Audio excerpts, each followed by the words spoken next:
Someone named Parker St. James at Royal Magic Show says, what did you think of the Kid Bandit Twitter lore? Does wrestling need more lore? And if you had to pick out one positive aspect of Bray Wyatt's current Uncle Howdy lore, what would it be? I'm almost offended that you would assume that I know any of the Uncle Howdy lore. What about me, Rich Latta, says that I am some sucker that follows the Bray Wyatt bull jive?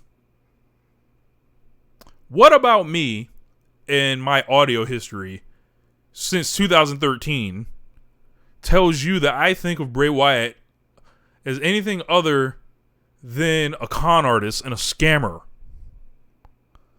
The Ben Simmons of professional wrestling.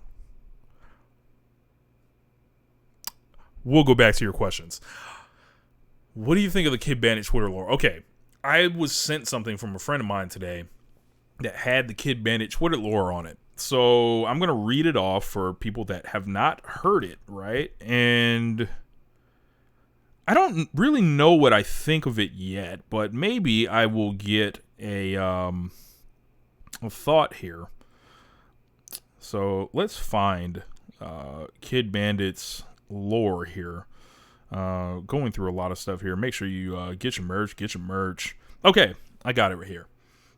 So, in wrestling lore, Kid Bandit is a corporate android created by a shadow organization named Bandit Corp to infiltrate the pro wrestling industry, use propaganda to create a following, analyze and profile professional wrestlers, and integrate their fighting styles to the profile of a super soldier, which they will clone to create an entire army.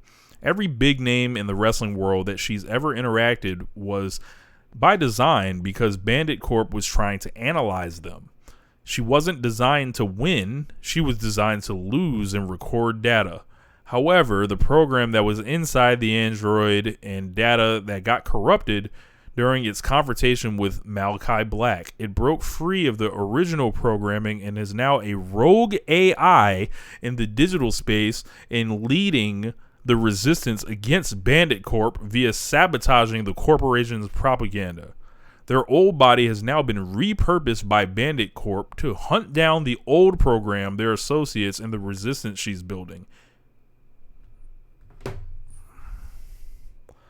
Okay. With like the old body and the new body, there seems like there's elements of like the Terminator or something in there. But I think this is a cool story for somebody. Personally, I don't need all that. I need people to tell us why they want to fight. I need people to fight. I need people to be prideful about their work. I don't need an entire backstory lore to enjoy your match. It's cool that someone may put this much into, you know, their craft and their art. This is how they want to express, you know, what they do in wrestling.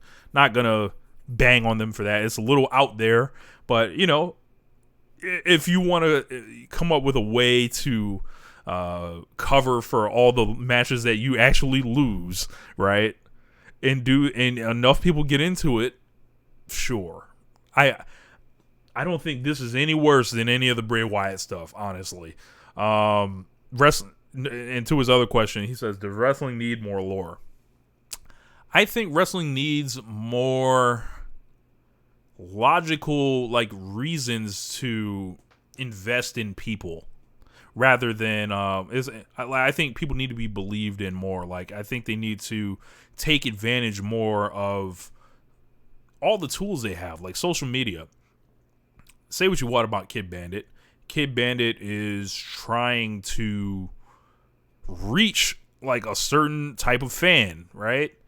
Now, the number of those fans, like, we don't know, you know, who's out there, you know, with that. But like, I could see people really being into that, right? And buying into it, buying merch about it. And, you know, I don't have any problem with that. But like, just like for me, in my taste and like what I like about wrestling, I don't need all that. So, Ed Dead.